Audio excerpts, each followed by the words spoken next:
একটা সময় পাঠ্য বইয়ের অঙ্কগুলোকে ভীষণ জটিল মনে হতো। কিছুতেই মেলাতে পারতাম না।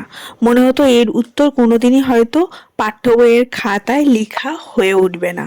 কিন্তু এখন জীবনে চলার পথে বুঝতে পারি জীবনটা অনেক বেশি জটিল এবং জীবনের প্রবলেমগুলো বেড়াজালের মতো এমনভাবে আষ্টে পৃষ্ঠে আমাদেরকে বেঁধে রাখে যে সেই জটিলতা কাটাতে আমাদের জীবন পেরিয়ে যায়, তবুও মুক্তি আসে না। Hello everyone, this is Ivy. Welcome back to my channel ইসাস ডায়েরিজের নতুন সকালে তোমাদের সকলকে ওয়ার্ম ওয়েলকাম জানাই। আজ দিনটি হলো 8ই ফেব্রুয়ারি, রবিবার। সামনেই আসছে ভ্যালেন্টাইন্স ডে, যেটা কিনা প্রেমিক প্রেমিকা যুগলের জন্যে ভীষণ স্পেশাল দিন। তার সাথে আসছে মহাশিবরাত্রি, যেটা হচ্ছে প্রত্যেকটা সনাতনী ধর্মীয় মানুষদের জন্যে সব থেকে স্পেশাল দিন। কিন্তু আমার কাছে আরও একটা গুরুত্বপূর্ণ দিন আসতে চলেছে, সেটা হচ্ছে 13 তারিখ থেকে, মানে 13 ফেব থেকে আমার মেয়ের ফাইনাল টার্মের এক্সাম। ইভেন বলা যেতে পারে এই ফাইনাল টার্মের এক্সামিনেশন ডেট যত এগিয়ে আসে, প্রত্যেকটা মায়ের কাছে মনে হয় নাওয়া খাওয়া সব ভুলে গিয়ে শুধু সেই স্পেশাল দিনটার দিকে তাকিয়েই বসে থাকা হয়। যাই হোক, পরীক্ষা কদিনের মাত্র অপেক্ষা। পরীক্ষা এলেই হুশ করে পেরিয়ে যাবে এবং পেরিয়ে যাবার পরই সেই শান্তির দিনগুলো ফিরে পাবো, যাতে শান্তি করে দুদণ্ড নিঃশ্বাস নিতে পারি। আসলে কি হয়, এক্সাম যত এগিয়ে আসে, এই আমাদের বাচ্চাদের কথা বলছি যারা ধরো এই প্রি নার্সারি বা নার্সারি থেকে স্টার্ট করে এই আপ টু 10 অবধি, মানে বোর্ড এক্সাম অবধি পড়াশোনা করছে, তাদের মাদের কথা বলছি। তারপরে গিয়ে তো বাচ্চারা অ্যাডাল্ট হয়ে যাচ্ছে, তখন আর মাদের কথাও শোনে না, মাদের গাইডেন্সটাও নেওয়া পছন্দ করে না, বা মারাও অতটা ইন্টারফেয়ার করতে পারে না। But up to board exam অবধি প্রত্যেকটা মায়ের কাছে আমার মনে হয় এক্সাম আসা মানে, বাচ্চার এক্সাম আসা মানে তার নিজেরই এক্সাম আসা, এবং তার দুদণ্ড নিঃশ্বাস নেওয়াটাও অনেক বেশি কষ্টকর। কারণ যাবতীয় কাজকর্মের মধ্যেও তার মাথার মধ্যে একটা বিশাল বড় চাপ যে বাচ্চার এক্সাম আসছে। হয়তো বাচ্চার মধ্যে সেই ফিলিংসটাই নেই যে এক্সাম আসছে, তাকে এক্সামে ভালো পারফর্ম করতে হবে, তাকে পড়াশোনা করতে হবে, তাকে সিলেবাসটা কমপ্লিট করতে হবে, রিভাইজ করতে হবে। তার এই সমস্ত কোনো চাপ নেই। এই সমস্ত চাপটা আসে পুরোটাই মায়ের ওপরে, যে সিলেবাসের মধ্যে এইখান থেকে এটা আছে A to Z কমপ্লিট করা, তারপরে সেটাকে প্রপার রিভিশন করা, প্রপারভাবে প্রিভিয়াস ইয়ারের কোশ্চেন অনুযায়ী তাকে রেডি করা, রিভিশন ওয়ার্ক স্কুলের পুরো কমপ্লিট করে তাকে পুরো প্রপার গাইডেন্স দেওয়া। এগুলো সমস্তটাই আমার মনে হয় মায়েদের ওপর চাপ থাকে। যতই প্রাইভেট টিউটার থাক আর না থাক, আমার মেয়ের যেমন প্রাইভেট টিউটার নেই, আমি নিজেই গাইড করি। কারণ অনেকের তো আছে প্রাইভেট টিউটার, কিন্তু প্রাইভেট টিউটার থাকলেও আমার মনে হয় মাদের ওপর চাপটা বেশি থাকে, কারণ মারা এইটা পুরো প্রপার গাইডেন্সটা দেয় বলেই বাচ্চারা রেজাল্টটা ভালো করতে পারে। এবার বাচ্চাদেরকে যদি সেরকমভাবে গাইডেন্স না দেওয়া হয়, তখন যারা বাচ্চারা পারফর্ম সেরকম করতেই পারবে না, কারণ তারা তো তাদের মতো, বাচ্চাদের ওপরে তো পুরো ইয়েটা দেওয়া যায় না। তারা তাদের মতো নিজেদের মতো পড়ছে, না পড়ছে, পরীক্ষা ওই দিয়ে আসলাম হয়ে গেল। ওদের সেই জিনিসটা সেন্সটা হয়তো সেই বয়স অব্দি আসেই না, কারণ আজকাল একটা এজ, যেটা লিমিট সেট করে দেওয়া হয়েছে যে প্রি নার্সারি এই এজে পড়বে, নার্সারি এই এজে পড়বে, বাচ্চাদের সেই সেন্সটাই গ্রো হয় না যে what is exam, what is the performance, তোমাকে এটা পারফর্ম করতে হবে, এটা আনতে হবে, রেজাল্টে এই জিনিসটা থাকেই না। যাই হোক, আমার মনে হয় না থাকাই ভালো। যতদিন চাপ না নিচ্ছে ততদিনই ভালো। আমার মেয়ে তো এই সমস্ত কোনো কিছু চাপ নেয়ই না, তার তো কোনো কিছু সেন্সই নেই যে হোয়াট ইজ এক্সাম, সেই জিনিসটাই সে এখনও পর্যন্ত বুঝে উঠতে পারলো না, ক্লাস 2 হয়ে গেল।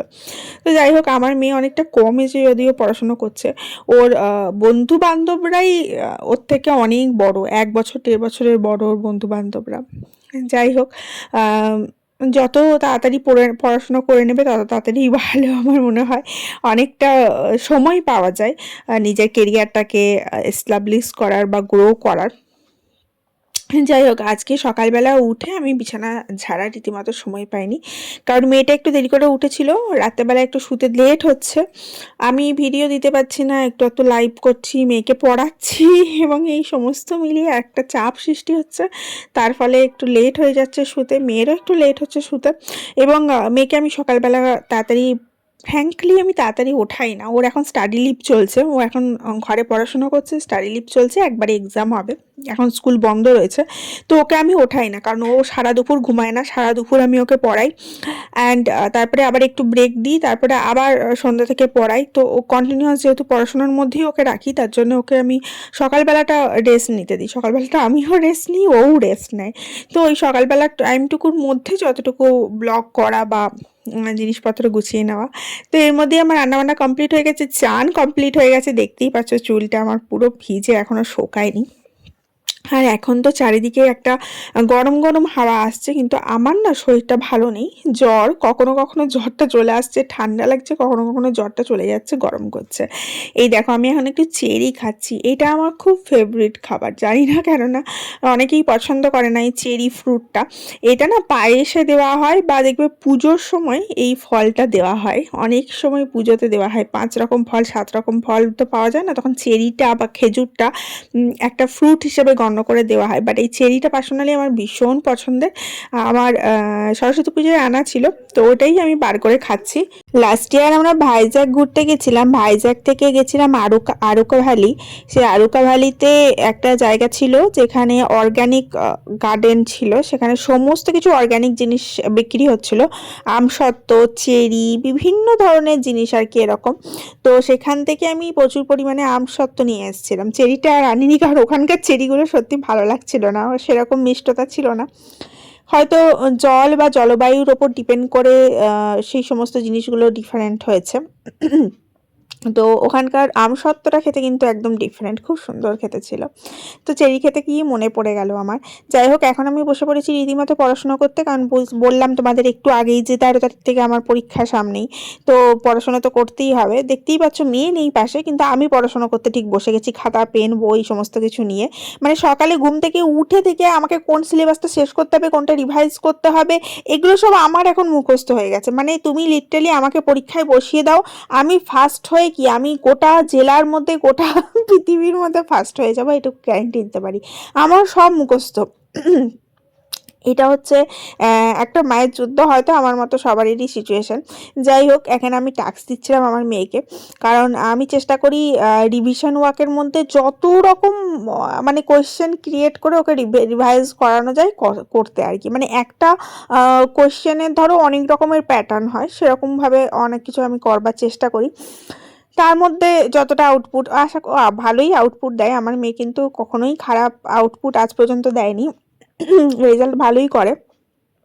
যাই হোক, মেয়েকে ওখানে টাস্ক দিচ্ছি, ও টাস্ক করছে, আমি এখানে চুলটা একটু আঁচড়ে নিচ্ছি, কারণ সকালবেলা স্নান করেছি, চুল শুকিয়ে গেছে, কিন্তু আমার সে চুল ছাড়াবার মতো মানে আঁচড়াবার মতো আর সময় হয়ে ওঠেনি। আর ব্যালকনিতে প্রচণ্ড হাওয়া দিচ্ছে, মানে লিটারালি দরজাগুলো খুলে রাখা যাচ্ছে না, এত হাওয়া দিচ্ছে। আর আমাদের গাছগুলো একটু শুকিয়ে গেছে, সমস্ত পাতা ঝরে ঝরে একদম গোটা ব্যালকনি ভরে যাচ্ছে, যেমন তোমাদেরকে দেখালাম, এত হাওয়া দিচ্ছে। এই সময়টাই তো পাতা ঝরার দিন না, এই সময়টাই এরকম হাওয়া টাওয়া দেয়। যাই হোক, এই সময়টাই কিন্তু ঠান্ডা গরম লেগে কখনো শরীর খারাপ হচ্ছে, কখনো আবার শরীর ঠিক হয়ে যাচ্ছে, এরকম চলছে সিচুয়েশন। এরই মধ্যে ওদিকে রান্নাও চলছে। আজকে যেহেতু ছুটির দিন, মানে সানডে, একটু তো স্পেশাল খেতেই হবে। সানডে মানেই একটু ঘরে ভালো মধ্যে রান্না হবে, আর আমাদের ঘরে ভালো রান্না মানেই তার মধ্যে তুমি চিকেন বা মটন একটা কিছু পাবেই, সেটা তুমি ধরেই নাও। কারণ আমার বর তো চিকেন মটন ছাড়া অন্য কিছু খেতে ভালোই বাসে না, যারা আমার ব্লগ দেখে তারা জানে যে আমার প্রায় দিনই মেনুর মধ্যে চিকেন বা মটন থাকে। তো আজকেও তার অনর্থ নয়, কিছু একটা হচ্ছে, সেটা তোমাদের ফাইনালি আউটপুটে গিয়ে দেখাবো। এবার দেখো, সবসময় নিজে সাজবো আর নিজের আশেপাশে যারা আছে তাদেরকে কখনো সাজাবো না, সেটা তো কখনো হয় না। তার জন্য নিজে সাজার পাশাপাশি চেষ্টা করি নিজের মেয়েকেও পরিষ্কার পরিচ্ছন্ন টিপটপ রাখার, এবং বর তো নিজেই টিপটপ থাকে, তার মধ্যে যতটুকু আর কি যত্ন করা যায়। তো যাই হোক, এখন যেটা উইক চলছে, এটা হচ্ছে ভ্যালেন্টাইন্স উইক চলছে। পার ডে হিসেবে সমস্ত কিছু অর্গানাইজড রয়েছে, যেমন একদিন রোজ ডে রয়েছে, একদিন হাগ ডে রয়েছে, একদিন কিস ডে রয়েছে, একদিন টেডি ডে রয়েছে, একদিন চকলেট ডে রয়েছে, বিভিন্ন বিভিন্ন ডে রয়েছে। তো আজকে হচ্ছে চকলেট ডে। হ্যাঁ, আমাদের বয়স হয়ে যাচ্ছে। আমরা এইসবে মানে ছেলেরা হয়তো ম্যাক্সিমাম ক্ষেত্রেই ছেলেরা এইসবগুলো অতটা আম কেয়ার করে না। কিন্তু প্রত্যেকটা মেয়ের কাছে আমার মনে হয় এগুলো একটা ইমোশন। যদি একটা ছোট চকলেটও এনে দেয়, যতই বয়স হোক না কেন, একটা ছোট গোলাপ হাতে, একটা ছোট চকলেট হাতে যদি বর আসে, তার থেকে বেশি খুশি বোধহয় আর কিছুতে পাওয়া যায় না, আমার মনে হয়। যাই হোক, মেয়েকে এখানে চুলটা একটু ফ্রেশন আপ করে দিলাম। ওর চুলগুলো অনেকটা বড় হয়ে গেছে, ওরও একটা হেয়ার কাট দরকার। বাট ওর হেয়ার কাটটা আমি সেই মনে হচ্ছে এখন আর করা হয়ে উঠবে না। আজ যাবো কাল যাবো হচ্ছে, কিন্তু আর ওর রিভিশনের মাঝে যাওয়া হয়ে উঠছে না। ওকেও মনে হচ্ছে সেই ওর এক্সামের পরই নিয়ে যেতে হবে। আর আমার চুলটা দেখো, লাস্ট ইয়ার কেটেছিলাম 14 ইঞ্চ। দেখো আমার চুলের লেন্থটা কিন্তু অনেকটা বড় হয়ে গেছে, বলো। এখানে চলে এসছে আমার বড় খোকা ক্রিম মাখতে। দেখলে ছোট খোকাকে ক্রিম মাখালাম, চুল আঁচড়ে দিলাম, এবার বড় খোকাকে একটু ক্রিম মাখিয়ে দিচ্ছি। তার চুল আঁচড়ানো হয়ে গেছে, তাকে ক্রিমটা মালিশ করে দিচ্ছি। এরপরে লাঞ্চে বসবো। এবার আমি লাঞ্চে বসার আগে একটু ওকে পরিয়ে নিচ্ছি, আবার লাঞ্চের পরে ধরো বাসন টাসন ধোবো, এই সমস্ত করতে করতে অনেকটা সময় জাগে। ততক্ষণ ও রেস্ট নেবে, তারপরে গিয়ে আমি ওকে আবার পড়াতে বসাবো। এরকমই চলছে এখন রুটিন। যাই হোক, তোমাদেরকে ঝটপট লাঞ্চটা দেখাই। লাঞ্চের মেনুটা আজকে কি ছিল? আজকে হচ্ছে সানডে স্পেশাল লাঞ্চের মেনু। তার মধ্যে একটা ভেজ ছিল, এটা হচ্ছে কাঁচা কলা, বড়ি, আলু দিয়ে একটা সবজি, বলতে পারো বেসিক্যালি খানিকটা শুকনো শুকনো শুক্তোর মতো। আর ছিল পেঁয়াজি, মানে পকোড়া। পেঁয়াজি করেছিলাম, এটা সকালবেলাই করেছিলাম। আজকে না ব্রেকফাস্টে ভাত আর পকোড়া খেয়েছি, আমার কি ভীষণ ভালো লাগে পকোড়া দিয়ে আর ঘি দিয়ে ভাত খেতে, কি বলবো। আর এখানে ছিল Sunday special menu, show stopper of the day, সেটা হচ্ছে মাটন। মাটনটা আমি করিনি, আজকে আমার হাজবেন্ড রান্না করেছে। আর মাটনটা কি খেতে হয়েছিল, সেই স্বাদ হয়েছিল আর একদম টেস্টি, মানে মুখে লেগে থাকার মতো। আর এটা ঠিক কালা ভুনা টাইপের করেছিল ও, জানি না কি করে করেছিল, বাট দুর্ধর্ষ খেতে হয়েছিল। মানে তুমি এটা লিটারালি ভাত বলো, রুটি বলো, যে কোনো কিছুর সাথে খেলে মুখে লেগে থাকবে। মানে আমার মুখে দিয়ে জল চলে আসছে বলতে বলতে। এই দিয়ে আজকে লাঞ্চ সারলাম। একটু চাটনি হলে ভালো হতো, বাট যাই হোক, দেখা যাবে পরে। দেখা হচ্ছে তোমাদের সাথে কালকে। Love you all, by.